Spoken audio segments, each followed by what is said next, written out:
بسم اللہ الرحمن الرحیم۔ آج آخری عشرہ شروع ہو چکا ہے۔ اس میں دو چیزیں بڑی اہم ہیں، ایک شب قدر اور ایک اعتکاف۔ شب قدر 5 راتوں میں گھومتی ہے، ایک 27ویں کی رات ہے، شب قدر نہیں۔ ہمارے پورے ملک میں 27ویں شب اس طرح منائی جاتی ہے جیسے یہی شب قدر ہے، حالانکہ اس کو اللہ تعالیٰ نے فرما دیا ہے کبھی یہ 21ویں ہوتی ہے، کبھی 23ویں ہوتی ہے، کبھی 25ویں ہوتی ہے، کبھی 27ویں ہوتی ہے اور کبھی 29ویں بھی ہوتی ہے۔ اس کو اللہ تعالیٰ نے ایسے متعین نہیں کیا۔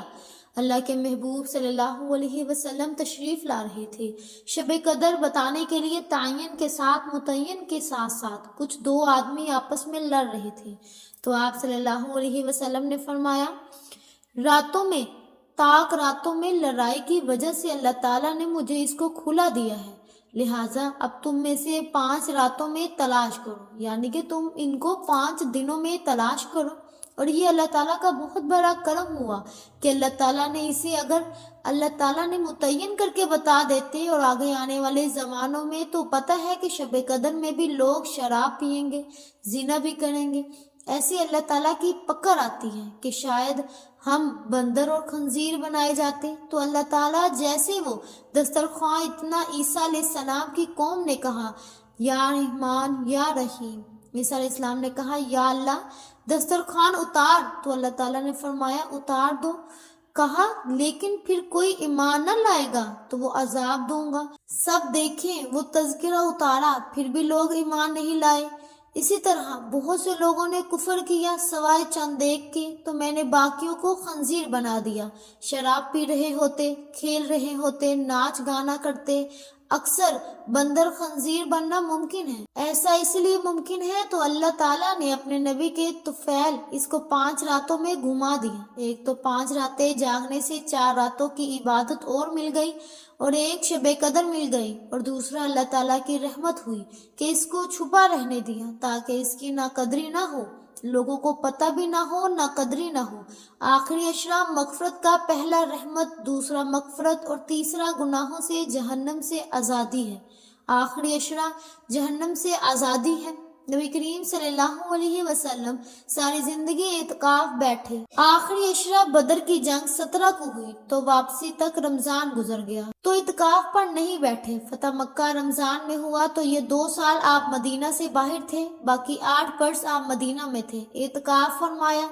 آخری 10 ہجری میں جب 11 ربیع الاول 11 ہجری 12 ربیع الاول سے تشریف لے آئے، 10 ہجری آپ نے 20 دن کا اعتکاف کیا اور جبرائیل کے ساتھ قرآن کا 2 دفعہ دورہ کیا۔ ایک دفعہ آپ نے رمضان میں کسی وجہ سے اعتکاف اپنا ملتوی فرما دیا، یعنی کینسل فرمایا۔ شوال میں 10 دن آپ دوبارہ اعتکاف میں بیٹھے۔ اعتکاف کا آقا کا کہتے ہیں مڑ جانا، پھر جانا، پلٹ جانا، تو اعتکاف کا مطلب ہے اس طرح یکسوئی ہو کے بیٹھنا کہ دل اللہ کی طرف پھر جائے، دل اللہ کی طرف لگ جائے۔ تو اس لیے 10 دن مسجد کے اندر رہنا، صرف اللہ سے راز و نیاز اور اللہ تعالیٰ کے تعلق بنانے کی کوشش کرنا اللہ کا فضل ہے۔ ہمارے ملک میں کیا پوری دنیا میں بہت شوق سے اعتکاف میں لوگ بیٹھتے ہیں۔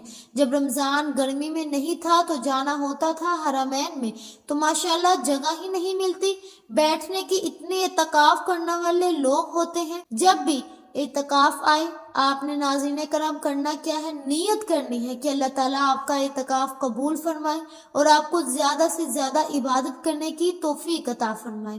آپ نے اعتکاف میں بیٹھنا بھی عبادت ہے، فرمایا رسول پاک صلی اللہ علیہ وسلم نے کہ اعتکاف میں سو بھی رہا ہے اگر کوئی شخص تو سمجھو وہ عبادت میں ہو رہا ہے، یعنی اس کی عبادت کا نامہ اعمال میں لکھی جا رہی ہے۔ اعتکاف میں سونا بھی عبادت ہے، اعتکاف میں ایک ایک لمحہ عبادت کا ہے، جہنم سے آزادی کا ہے۔ محترم ناظرین کرام، آپ نے اعتکاف میں کوشش یہ کرنی ہے کہ موبائل فون کا کم سے کم استعمال کرنا ہے۔ موبائل فون استعمال ہی نہیں کرنا، کیونکہ موبائل فون کے استعمال سے آپ کا ذہن دوسری چیزوں کی طرف لگ جائے گا۔ اگر آپ نے اعتکاف میں بیٹھنا ہے تو آپ نے خشوع اور خضوع کے ساتھ اللہ تعالیٰ کی عبادت کرنی ہے۔ آپ 10 دن بھی بیٹھ سکتے ہیں، آپ آخری 3 دن بھی بیٹھ سکتے ہیں۔ عورتیں، خواتین بھی گھروں میں بیٹھتی ہیں، تو اسی لیے آپ نے اعتکاف کی چند مسئلے سن لینے ہیں۔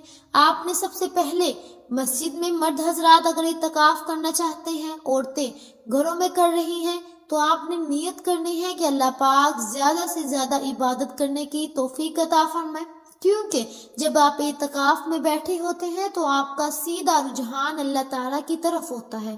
آپ عبادت کرتے ہیں، آپ قرآن پاک کی تلاوت کرتے ہیں، آپ نمازیں پڑھتے ہیں، آپ نفلی عبادتیں کرتے ہیں، سبحان اللہ، اللہ تعالیٰ کی حمد و ثنا بیان کرتے ہیں۔ آپ کے لیے ایک ایک لمحہ قیمتی ہے۔ محترم ناظرین کرام، آپ نے جتنا ہو سکے قرآن پاک کی زیادہ سے زیادہ تلاوت کرنی ہے اور زیادہ سے زیادہ اپنے لیے دعائے مغفرت کرنی ہے، کیونکہ ہم کوئی بھی عمل کرتے ہیں، ہم بہت کچھ اپنی خواہشات اللہ تعالیٰ کے سامنے رکھ دیتے ہیں، ہم اپنی حاجات اللہ تعالیٰ کو بتاتے ہیں، لیکن سب سے پہلے اللہ تعالیٰ کو اگر آپ نے منوانا ہے، اللہ تعالیٰ کو اپنی طرف رجوع کروانا ہے، تو آپ نے سب سے پہلے اپنے نامہ اعمال کی طرف دیکھنا ہے کہ آیا میں نے کوئی گناہ تو نہیں ایسا کیا جو میری حاجات، میری پریشانیاں جو ختم ہونے کا نام نہیں لے رہی۔ آپ نے پہلے اللہ تعالیٰ کے حضور سجدہ ریز ہو کر اپنے گناہوں کی معافی مانگنی ہے، توبہ کرنی ہے، سچے دل سے، خلوص دل کے ساتھ آپ نے اللہ تعالیٰ کا قرب حاصل کرنا ہے۔ آپ رو رو کر دعائیں مانگے، گر گرا کر مانگے، کیونکہ جب انسان اللہ تعالیٰ سے دعا مانگتا ہے تو اس کا رجوع اللہ تعالیٰ کی طرف ہوتا ہے، وہ فل توجہ کے ساتھ اللہ تعالیٰ سے دعا مانگتا ہے۔ آپ نے محترم ناظرین کرام اللہ تعالیٰ سے مانگنا ہے، آپ اپنی آنکھوں کو بند کر کے سامنے روضہ رسول کا تصور کریں اور پھر اللہ تعالیٰ سے مانگیے۔ اللہ تعالیٰ کے حبیب کے صدقے انشاءاللہ ضرور آپ کی تمام دعائیں پوری ہوں گی اور آپ کا اعتکاف اللہ تعالیٰ کی بارگاہ میں قبول و منظور ہوگا۔ محترم ناظرین کرام، آج کا خاص وظیفہ آپ کو بتاتے چلیں۔ محترم ناظرین کرام، آپ نے کرنا کیا ہے؟ آپ نے سب سے پہلے عشاء کی نماز کے بعد بیٹھ جانا ہے، نماز ادا کرنی ہے۔ نماز کے بعد آپ نے وقت کی کوئی قید نہیں، کوئی پابندی نہیں، آپ کو جب وقت مل جائے آپ نے تب نماز کے بعد بھی آپ وظیفہ کر سکتی ہیں، آپ نماز سے پہلے بھی وظیفہ کر سکتی ہیں، لیکن اگر آپ نماز کے بعد یہ وظیفہ کرتی ہیں تو آپ کے لیے بہت ہی زیادہ بہتر ہے۔ آپ نے کرنا کیا ہے؟ آپ نے کسی سے بات نہیں کرنی، آپ نے کسی کے ساتھ گفتگو نہیں کرنی، کسی کی بات میں مداخلت نہیں کرنی، آپ نے صرف اپنے کام سے کام رکھتے ہوئے رجوع اللہ تعالیٰ سے کرنا ہے، اور آپ نے کوشش یہ کرنی ہے کہ آپ اس جگہ پر گھر میں کسی ایسی جگہ پر بیٹھے جہاں کوئی آپ کو آواز نہ دے، کوئی آپ کی عبادت میں خلل نہ ڈالے۔ آپ نے ناظرین کرام آپ نے مصلی پر بیٹھ جانا ہے، سب سے پہلے نیت کرنی ہے۔ نیت سچے دل کا ارادہ کا نام ہے۔ آپ نے نیت یہ کرنی ہے کہ یا اللہ پاک میں جو بھی وظیفہ کر رہا ہوں یا کر رہی ہوں، سچے دل کے ساتھ آپ نے نیت کرنی ہے کہ یا اللہ پاک میرے گناہوں کی سچی توبہ فرما اور میری حاجات کو پوری فرما، میری پریشانیاں دور کر دے، میری حاجات دور کر دے۔ مالک و مولا سے دعا کرتے ہوئے جو لوگ بے اولاد ہیں اپنی اولاد کے لیے دعا کر لیں، صحت تندرستی چاہتے ہیں تو اس کے لیے دعا کر لیں، آپ اپنے گناہوں کی معافی چاہتے ہیں اس کے لیے دعا کر لیں، غرض آپ کی جو بھی پریشانی ہے، جو قرض دار ہے وہ اپنے قرض سے خلاصی کے لیے دعا کر لیں، جن کا گھر نہیں ہے وہ اپنے گھر کے لیے اللہ تعالیٰ سے دعا کریں۔ نیت سے آپ جو بھی دعا کریں گے انشاءاللہ اس وظیفے کے بعد آپ کی ہر دعا پوری ہوگی۔ وقت کی نزاکت کو مد نظر رکھتے ہوئے آئیے آج کے وظیفے کی جانب چلتے ہیں۔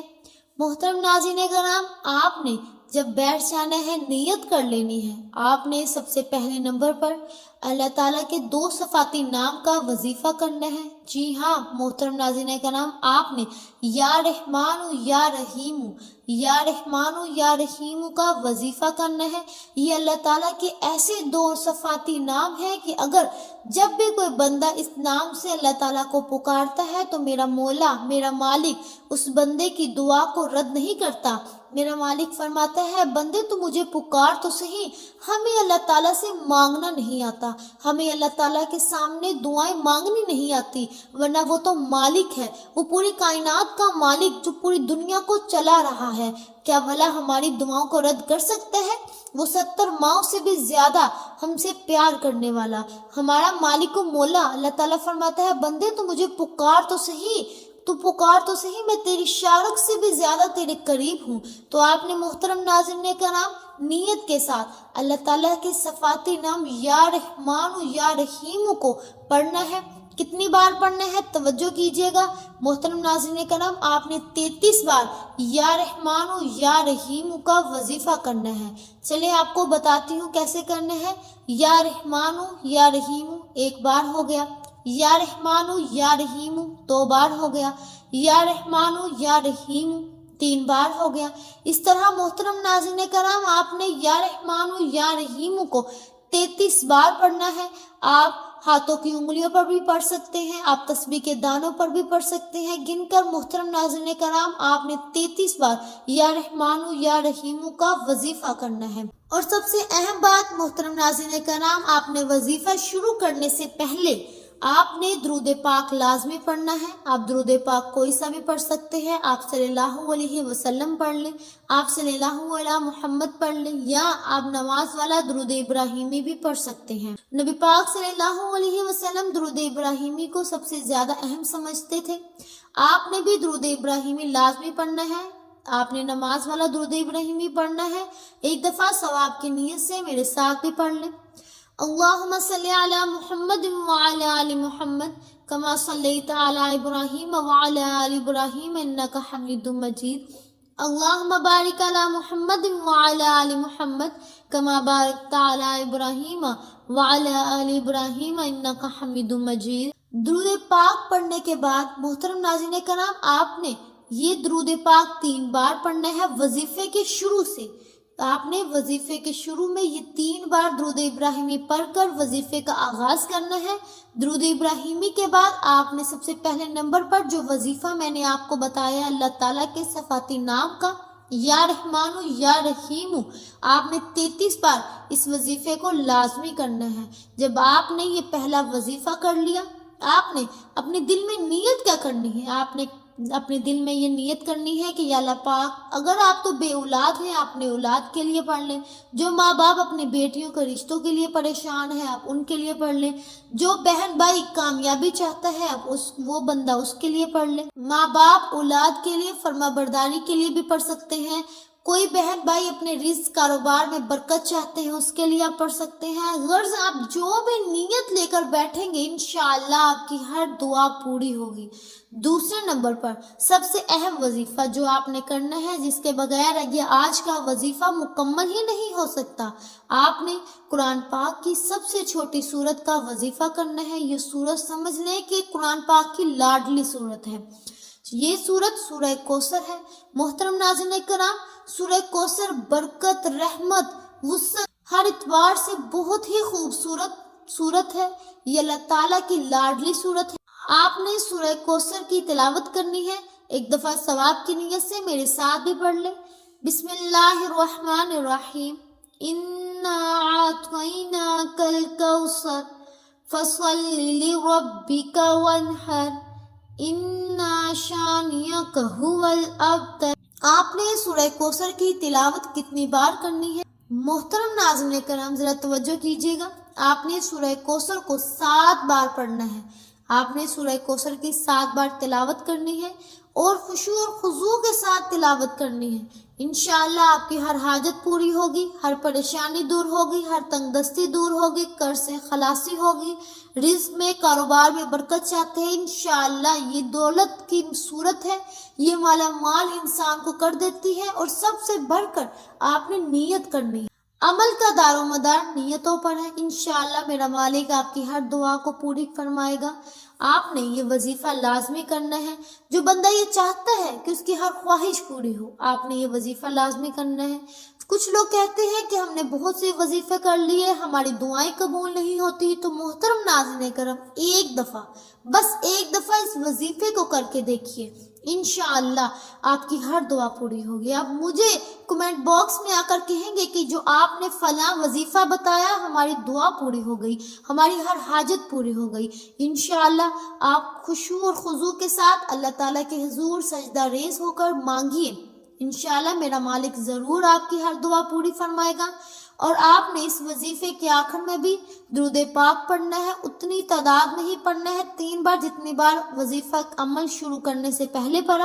اور محترم ناظرین کرام، انشاءاللہ آپ کی ہر حاجت پوری ہوگی، جو بھی خواہش لے کر بیٹھیں گے پوری ہوگی۔ آپ یہ وظیفہ کم از کم 3 دن بھی کر سکتے ہیں، لیکن ایک بار کرنے سے ہی انشاءاللہ آپ کو فائدہ نظر آنا شروع ہو جائے گا۔ اور آپ نے وظیفہ شروع کرنے سے پہلے نیت یہ چیز کی بھی کرنی ہے کہ اللہ تعالیٰ آپ کے گناہوں کی بخشش کر دے۔ جب بندہ اللہ تعالیٰ سے اپنے گناہوں کی معافی مانگتا ہے، اللہ تعالیٰ کے سامنے گناہ گار اپنے آپ کو سمجھ کر اللہ تعالیٰ کی حضور سجدہ ریز ہوتا ہے، تو میرا مالک دیکھتا ہے کہ یہ بندہ تو شرمسار ہے، یہ بندہ کو گناہوں کا، اپنی معافیوں کا پتہ ہے کہ میں نے معافی مانگنی ہے، پھر میرا مالک مولا اور نوازتا ہے۔ ویسے تو میرا مولا اس انسان کو بھی دیتا ہے جو غیر مسلم ہے، جو اللہ تعالیٰ پر ایمان نہیں رکھتے، جو ہندو ہیں، جو کافر، ہر ایک کو میرا مالک رزق دے رہا ہے۔ لیکن ہم نبی کریم صلی اللہ علیہ وسلم کی امت ہے، اس لیے ہمارا یہ فرض بنتا ہے کہ ہم اپنے گناہوں کی معافی مانگیں، ہم سجدہ شکر کر کے اور شکر ادا کریں کہ یا اللہ تیرا شکر ہے، تو نے ہمیں اس امت میں پیدا کیا، تو نے ہمیں اپنے پیارے حبیب کی امت میں پیدا فرمایا۔ تو محترم ناظرین کرام، آپ نے یہ وظیفہ لازمی کرنا ہے، انشاءاللہ آپ کی ہر حاجت پوری ہو۔ جو بے اولاد ہے، اولاد نورینہ اللہ تعالیٰ نے عطا فرمائے۔ اللہ تعالیٰ میرا سنانا اور آپ کا سننا اپنی پاک بارگاہ الہی میں قبول و منظور فرمائے، جو مانگا وہ عطا فرمائے، جو نہیں مانگ سکے بن مانگے عطا فرمائے، آمین ثم آمین۔ اپنے رزق اور وسعت میں کامیابی اور کامرانی کے لیے بھی آپ کمنٹ باکس میں اللہ تعالیٰ کے 99 ناموں میں سے ایک نام ضرور شیئر کیجیے گا۔ اللہ تعالیٰ ہم سب کا حامی و ناصر ہو۔ امید ہے کہ آپ کو ہماری آج کی ویڈیو بہت پسند آئی ہوگی۔ اگر آپ کو ہماری آج کی ویڈیو پسند آئی ہے تو ہمارے چینل پاکیزہ وظائف کو سبسکرائب کریں، لائک کریں اور شیئر کریں۔ ملتے ہیں اگلی ویڈیو میں، تب تک کے لیے اپنا بہت سا خیال رکھیے گا۔ اللہ حافظ۔